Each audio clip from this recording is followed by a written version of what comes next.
Today we're talking about parking fees, a not so secret but ridiculous cost that healthcare workers have to pay just to do their jobs. Hospital staff are being charged hundreds, if not thousands of dollars to park at work.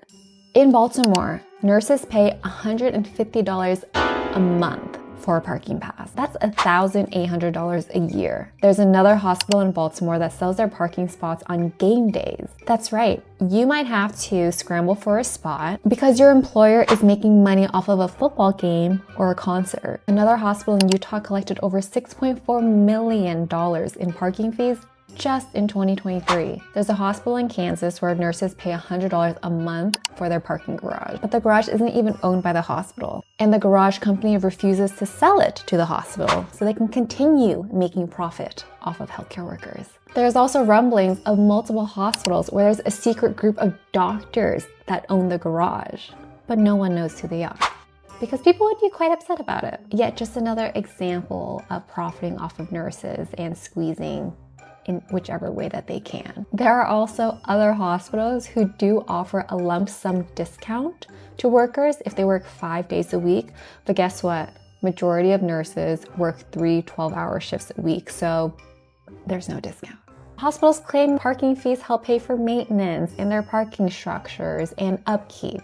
But honestly, when you start to pull in millions and millions in dollars in revenue, it's very hard for workers to justify it and see it differently from what it is, which is a business decision that continues to make profits off of their nurses. In addition, fees also keep increasing every year.